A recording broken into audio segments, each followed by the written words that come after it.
I was born in Cienfuegos, Cuba in 1967. We left when I was 4 years old, but I do remember Cuba, and I remember actually leaving Cuba. I believe I've always had a vocation, and I remember my mom tells me, I don't remember this, but my mom tells me that when I was a little kid, I would wear my dad's shirts, and I would pretend like I was a priest and all that, because my dad had a lot of priest friends. I don't remember that, but my mom would tell me. But I do remember at Nativity in sixth, seventh, and eighth grade, I felt a vocation. But again, different interests in your life, different things come up and all that. So I've always liked taking things apart and putting things together. So I went into mechanical engineering. I love cars and those kind of things. So it kind of interested me. And then, so that's, I pursued a degree in mechanical engineering. I went to the Florida Atlantic University up in Boca Raton, and I received a bachelor's of science in mechanical engineering. And in colleges is where I studied engineering, and that's where I met a woman that we really liked each other, and we were friends throughout all of college, and eventually we married. We got married, and we have two wonderful kids. Had a great job, great family, and great kids. So life was good until it wasn't good.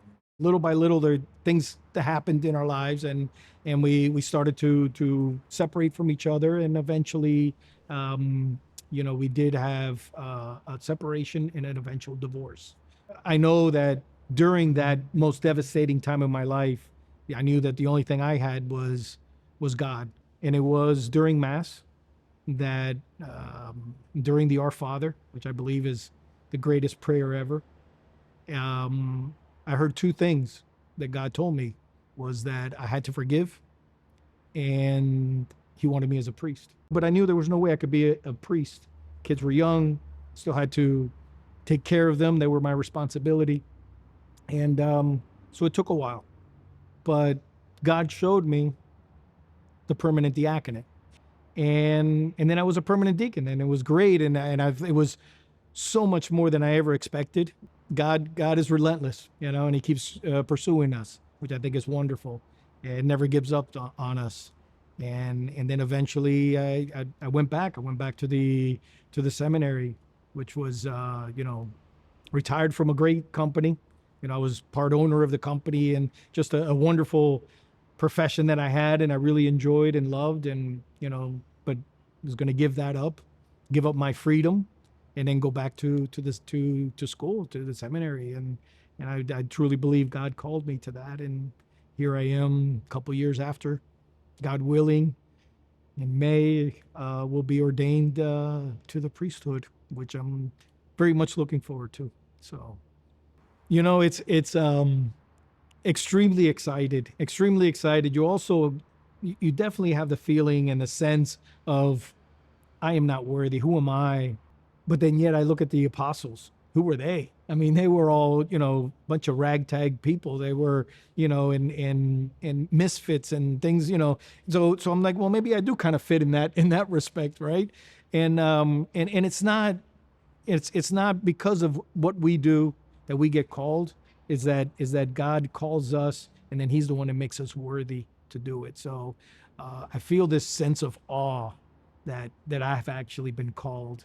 Am I very nervous about this? Yes, I'm extremely nervous. I am not the type, I don't like to be in the center of attention. I don't like any of that. So it's exciting. I'm very anxious and very excited to see what God has in store for me as it's coming up. As a priest, our first responsibility is for prayer, right? And the prayer that we provide them, and that we give of ourselves for them, and they are my family. That's why I would call them my children, and that's why they could call me father.